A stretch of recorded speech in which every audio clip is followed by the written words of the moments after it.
Ассалаумағалейкум. Сіздерге TradingView'ді пайдалануды қысқаша түсіндіріп жіберсем деп едім. TradingView'ге кіру үшін мына сайтты жазамыз, немесе Google'ға жаза салсаңыздар болады. Орысша, қазақша, ағылшынша бәрі осы сайт шығады. Бірінші ссылка, осыдан кірсеңіздер, осы страницаға тап боласыздар. Сіздерге бірінші очередь тіркелу керек. Тіркелуден асуға қиындық туындайды деп ойламаймын. Так, бізге бірден мынандай 3 подписка ұсынады, пока керек емес. Егер артық ақшаларыңыз болса, продан бастап ала берсеңіздер болады. Бұны алғандағы сіздерге пайда, кейбір функциялар бесплатный доступта жоқ болады. Именно осы про керек болады. Платный подписка, то есть. Так, регистрация жасау үшін emailмен кірсеңіз болады, немесе Google, Facebook мына жердегі бар ссылкалармен тіркелсеңіздер болады. Тіркелуде особо қиындық туындамайды деп ойлаймын. Мына жерге шын emailдарыңызды жазасыздар, пароль жазасыздар. Сол парольге подтверждение бару керек, сол подтверждить етіп ары қарай кіріп кетесіздер. Мен Google-мен тіркелгем бұл жерде. Сондықтан Google-ды таңдай салам. Мына жерде менің значогым шықты, атымның, то есть. Бізге керек, мына жерде график керек, продуктын басса график деген шығады, немесе мына жерден сразу өздеріңізге керекті символды жазсаңыздар болады. Қандай керек, мына жерде дайындар да тұр, даже любойына кіре саласыздар. Любойына емес, енді керектерін қазір айтам. Жалпы графикті ашып алыңыздар деп жатқаным ғой. Так, бұл жерде бізге не керек? Пока мынаны өшіріп тұрайын. Так, жоғары жақтан бастасам, мына жерде өзіңіздің иконкаңыз тұрады. Бұл жерде бізге керекті, но кейде темный режимде тұрады адамдарда. Сол кезде мына режимді ауыстыру керек болады. Қалай ыңғайлы, солай ауыстыру керек болады. Маған ақ ыңғайлы. Ақ тұрады. Мына жерде тіл басқа болса, өздеріңізге керек тіл таңдайсыздар. Мына жерде біз ашып отқан график шығады. Графикті өзгерту үшін осы жерден бассаңыздар болады. Мына жерден қалаған криптаны таңдап, futures немесе барлығын қосып қойсаңыздар болады. Кез келген, мысалы, мына жерге жазайық біз GBP.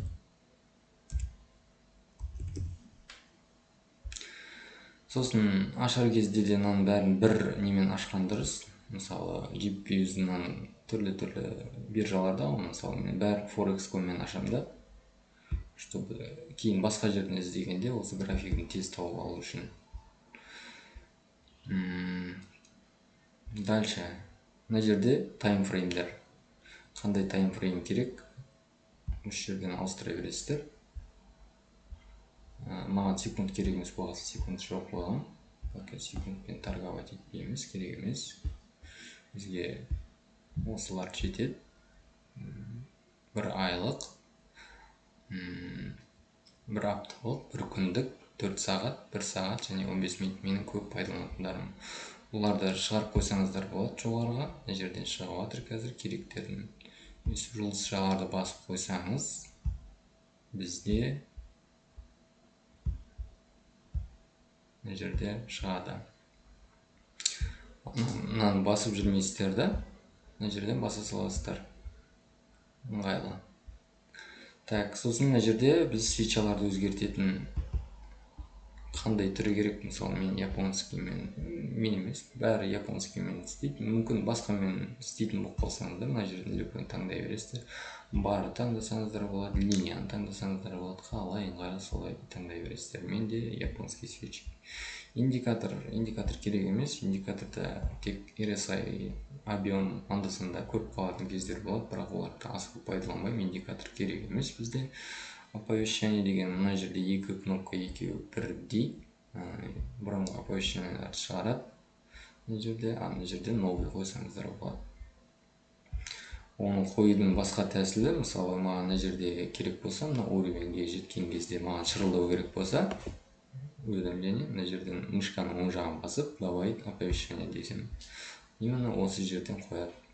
Бұл жерде функциясы көп. Төменге шыққанда, жоғары қарай бұзғанда, жоғарыдан төмен қарай бұзғанда деген сияқты түрлі функционал бар. Пока керек емес, повторять деген де бар. Мысалы, былай бір өткенде шырылдайды, былай бір өткенде шырылдайды, тұра береді. И мына жерге атын жазсаңыздар болады, и мына жерге комментарий жазсаңыздар болады. Чтобы жаңа телефонға жалап қоясыздар, мына телефонда да бір аккаунтпен кірсеңіздер, шырылдаған кезде бірден осы жердегі сообщение шығып тұрады. Мына жерде мысалы мен точка входа болса tvh деп жазып қоямын. Енді осы жерге барған кезде менде телефонда tvh деп шығады, немесе компьютердің бетінен шығады қосылып тұрса. Компьютер өшіп тұрса да бәрібір шырылдай береді, сонысы жақсы бұл жерде. Сосын мына жерде симулятор рынка деген бар. Бұл бесплатный версияда тек 1-2 рет қана пайдалануға болады. Ал мына про версияларда қайта-қайта пайдалана берсеңіздер болады. Бұл не деген сұрақ болса, бұл сіздер анализ жасап, анализдің дұрыс екендігін көз жеткізу деген сияқты. Мысалы, мына жерден бір бассаңыздар, осындай вертикальный линия шығады. Кез келген жерден бастап қиып тастасаңыз болады да, мына жерден. Осыдан осы жерге анализ жасаймын. Мына жерлерге, мысалы, мына блоктан кетеді деген сияқты, мына имбаланс жабады деген сияқты. Сосын, соны менің анализім дұрыс па, дұрыс емес па, мына жерден көріп отырамын. Ол барады, бармайды деген сияқты. Бұл жаңағы көп уақыт құртпай үйренуге өте жақсы, тиімді, әдемі функция. Және бір жағынан біз егер торговляда пайдаланатын болсақ, мына жерде осы жерге жеткен күтіп, ол біздің көп уақытымызды алады, және ол анализіміз дұрыс емес болса, көп ақшамызды алады. Сол үшін бұл өте керекті программа. Сделка ашатын болсақ та, мына жерден бізде длинная позиция деген бір, короткий позиция. Длинный деген, егер жоғары қарай ашатын болсақ позицияны, длинный таңдаймыз. Короткий позиция болса, короткий позиция төмен қарай ашатын. Любой жерден бассақ бүйтіп, қызыл жағы біздің стоп. Оны жылжытып қоямыз бүйтіп, өзіміздің ашатын жерге. Тейкімізді мына жаққа қоямыз. Осылайша біз примерно қоя салып отырмын, түсінесіздер. Соотношение риск-прибыль 2:72 болып тұр. Бізге минимум 2:3 керек. Примерге көрсетіп жатырмын енді. Так, осындай функциясы бар. Симулятормен бірге пайдалансаңыздар болады. Немесе даже симуляторсызда примерно риск-прибыльді көрсеңіздер болады, RR дейміз. Екеуі примерно бір ғой, біреу жоғарыдан, біреу төменнен көретін. Сосын, так, мына жерде не бар, астыға айтатын. Мына жерде общий настройка бар. Онда ешқайсысын особо өзгерткен жоқпын. Мына фон белый тұр. Сіздерді қара болса өзгертсеңіздер болады. Водяной знак артында мына жерде шығып тұратын бар ғой. Сол жалпы особо айтудың қажеті жоқ деп ойлаймын, мына жердегі керек емес. Свечаның светтері менде сол базовый қалай тұр, мынада стоковый солай тұр. Қаласаңыздар өздеріңіз өзгертіп алсаңыздар болады, бүйтсеңіздер көп болады деген сияқты. Қызылды басқа ақ қылсаңыздар болады, өздеріңіз қалаған өзгертіп аласыздар. Бізге керек не бар бұл жерде? Бізге керек мынау, егер біреуге анализ жіберетін болсаңыздар, мына жерден копировать деп істесеңіздер болады, немесе мына жерден фотоны копировать етіп аласыздар, тура осыны. Ал ссылка десеңіздер, осыны качественный ссылкасын копировать етіп аласыздар. WhatsApp-тан, Telegram-нан жіберген кезде. Көбінесе мен ссылканы копировать етіп аламын, себебі ссылкамен ашылғанда мынаның бәрі качественный болады, фитиль бәрі көрінетін болады. Так, сосын бұл жерде полный экран керек емес бізге. Сосын бізге мына жерде керек мынау функция бар.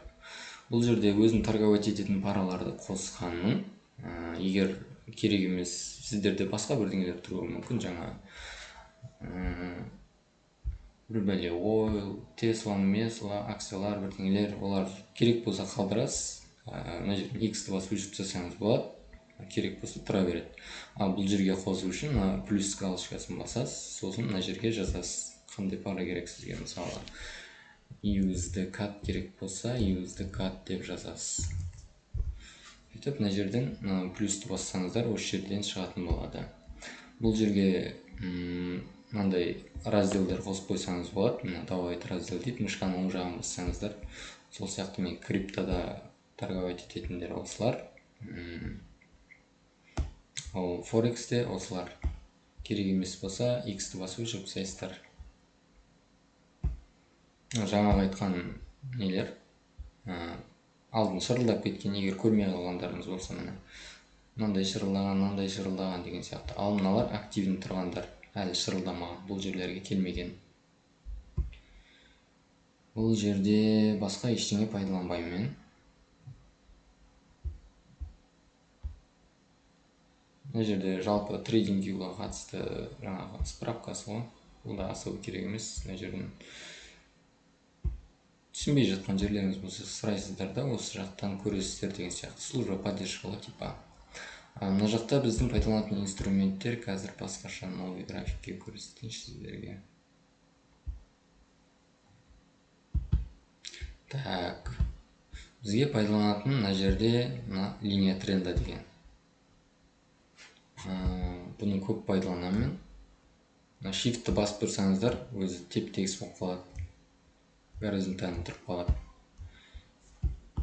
Бұны пайдаланамын. Бұның настройкасы бар. Мына жақта текст жазсаңыз болады үстіне ма, әлде басқа жерге 1, 2, 3 деп жаза салайық. И мына жерден оның қай жерде тұру керек екенін таңдасаңыздар болады. Мысалы, сверху болып тұр ма, оны по центру қойсақ болады, мынандай ортасына.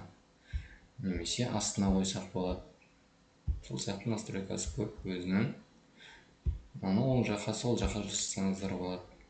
Өздеріңізге керекті. Бәрінің бүкіл инструменттің осындай настройкасы бар, және светі бар, координаты бар деген сияқты. Мына жерден стильден мынаны өзгертсеңіздер болады. Қалыңдығын, светін деген сияқты. Мысалы, қара болып тұр ма, маған көк линия керек болса, көкті басам, қызыл керек болса, қызылды басам деген сияқты. Мына жақта бұны мынандай қылам. Немесе точка қылам.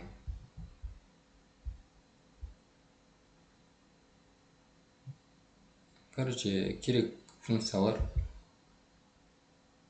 өздеріңізге керек болса пайдалана бересіздер. Тағы не бар бұл жерде?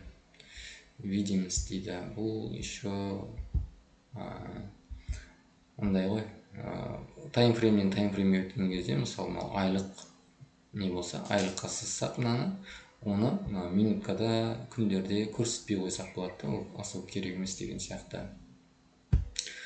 Енді маған осылай қылып сақтап қойғанда мен мыналарды, мысалы, маған керек ликвидностьтер белгілеп қою керек.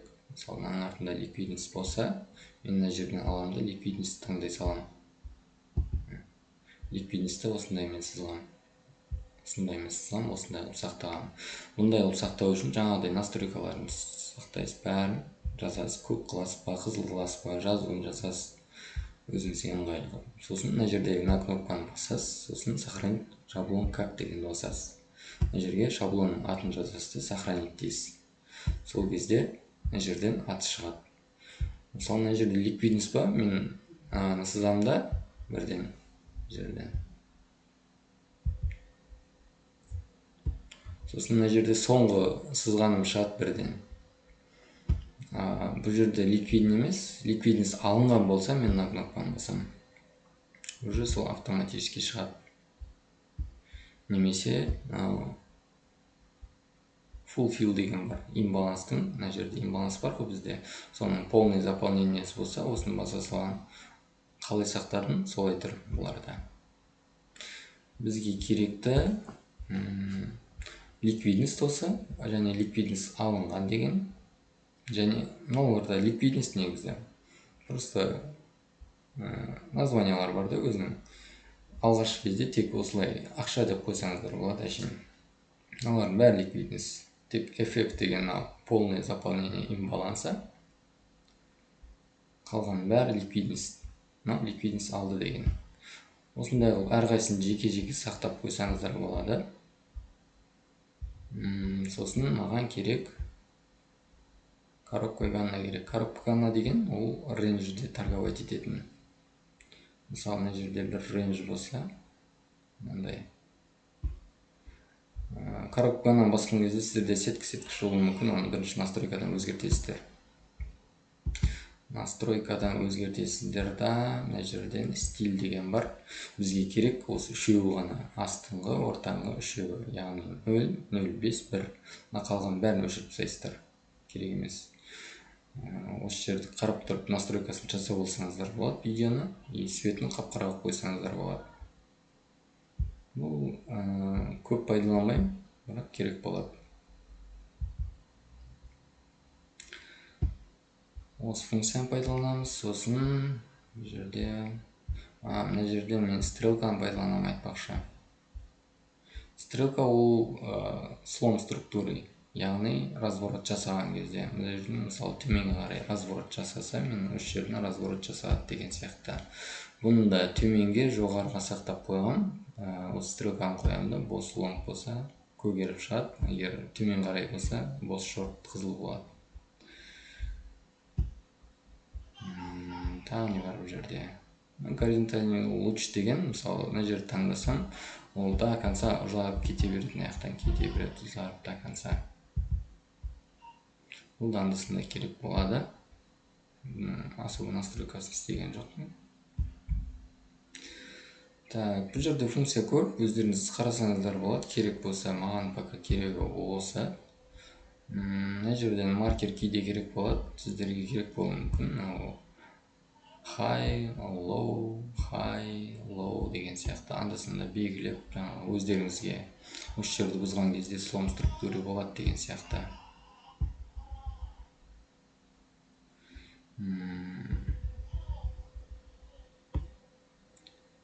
Так, бұл жерде не бар? Прямоугольник бар бізде. Прямоугольник өте керек бізге. Прямоугольникті де көп сақтап қойғам мен. Имбалансты осылай сәл прозрачный серый қылып қойған. Бұл алыстан қарасаң да сразу имбаланс екені көрінеді. Жаңағыдай настройкалар бар бұнда. Настройкаларына кіріп, мышканың батарейкасы отырып қалды, тек мына ноутбук несімен түсіріп отырмын. Сонымен сәл ыңғайсыздау болып жатыр. Так, бұл жерде текст жазсақ болады. Настройкаға кіріп текст жазсаңыздар болады мына жерден. Мен алдын ала жазып қойғам. И бұл жерде де тексті ортасына, жанына, алдына, артына деген сияқты түрлері бар. Текстің размері деген сияқты керек функциялары бар. Сосын бұл жерде светі, мысалы, мынандай көп тұр, и прозрачностьті мен өте слабый қойғам да. Ертең вообще жоқ болып кетеді. Имбаланс ретінде жаңағы маған осындай ыңғайлы, имбаланс көргенде осыны имбаланс деп ойлаймын. Жаңағыдай осындай настройкаларын істеп, жазатын жазып, сақтап қоясыздар, сохранить шаблон деп атын жазып қоясыздар. Мен сақтап қойғам уже имбаланс деп осылай. Сосын бізге тағы екеуі керек. Бізге керек diamond зона, supply зона. Diamond деген біз кәдімгі метатрейдерді астында белгілейміз, сол бүйтіп астындағы блоктарды өзі көгеріп қалады. Соны біз өзіміз көгертіп қоямыз, настройкасын істеп, сол кезде астыңғы блок екенін білеміз. Жаңа қойған сырылдап жатыр, өтірік қойып қойған. Ал егер жоғарысы болса, оны да бөлек сақтап қойғанмын. Мына жерде настройкадан қарайсыздар да. Асты үсті деп қойсаңыздар болады, қиындатпайды, diamond supply демеймін, просто үсті деген supply деген. Үсті болса уже үлкен таймфреймде белгілейміз, сол кезде сразу білінеді да, жоғарыда не бар, астыда не бар деген сияқты. Имбаланста имба деп қоямыз. Осылай маған түсінікті, бұл менің настройкаларым. Өздеріңіз ыңғайлап жасасаңыздар болады. Сосын мына жерде бізде слабый магнит деген бар, осыны қосып қоямын мен. Ол мынандай нелерді, жаңағы сызықтарды сызған кезде жақсы да. Басында сәл түсінбей қалуларыңыз мүмкін, бірақ кейін үйреніп алсаңыздар өте пайдалы.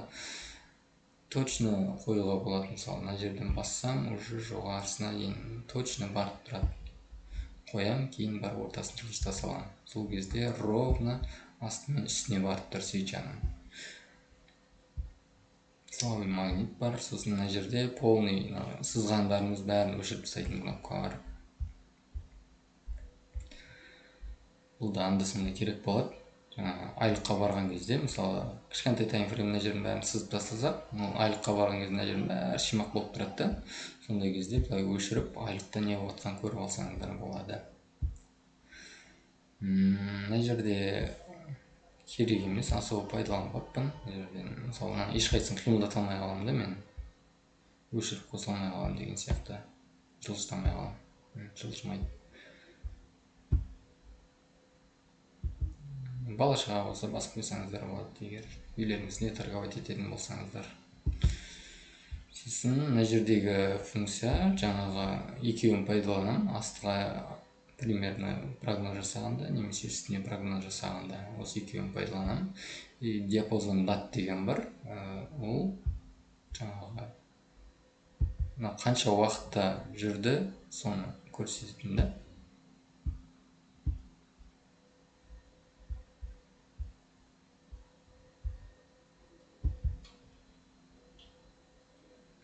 Астынан мен оппен отқасын сәл ыңғайсыз болып жатыр. Мына осы аралықта мысалы бізде 6 миллион ақша торговать етіліпті. 46 күнде. 46 күн болғанда жерде. Сол сияқты особо керек болмайды жаңағыдай. Историядан симулятормен көріп отырамыз, мысалы бір сделка аштым да, сол қай уақытқа дейін істеген көру үшін анда-санда ғана пайдаланамын, особо керек емес. Мына жерде бізде значоктар бар, жаңағы птичка қойсаңыздар болады, ақша деген сияқты түрі бар. Сол сияқты мына жерлерге қойып қоясыздар. Не бар тағы? Мына жерде полный удалить етіп жіберетін бар бізде. Мысалы 9 объект сызыпты мына жерден. Соны полный удалить етіп тастасақ болады. Мына жерден бір кнопкамен бәрі кетіп қалды. И біз симуляторда екенбіз, жаба салайық. Так, басқа не бар бұл жерде? Тоже жаңағы не? Несі ғой, просто аналогы.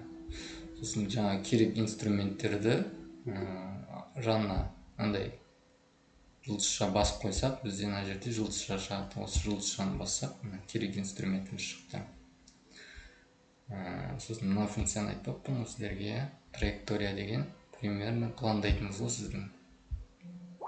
Мысалы мына жерде мен жоғары жүретін болсам, жоғары мына жерге дейін барады, сосын барып түседі десем, осылай қойып қоямын да. Кейін осы анализімді көремін, тура келді ма, тура келмеді ма деген сияқты.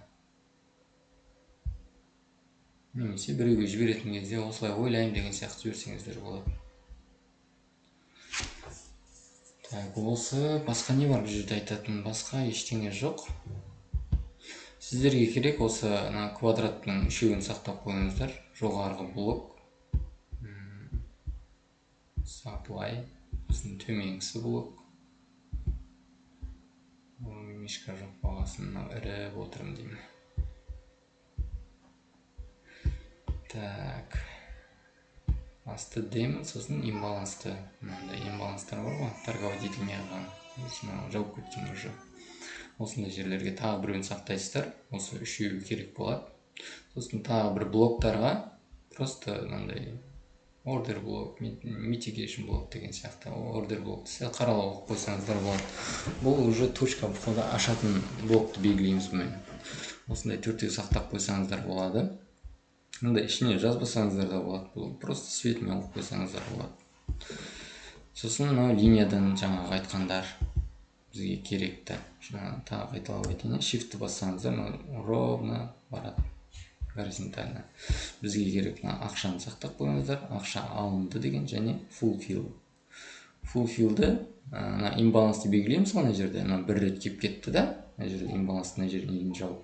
Сол кезде бізде екінші рет келу уже мынаны жабады деп белгілейміз уже. Бір рет келіп кеткесін тест болып кетті. Уже екіншісінде, екінші келген кезде уже мынаны жабады деп белгілейміз. Мына жерде төбесіндегі имбаланс жауып кетті. Почти бұл жерде кішкене ғана кейін имбаланс. По-любому жауып кетіпті.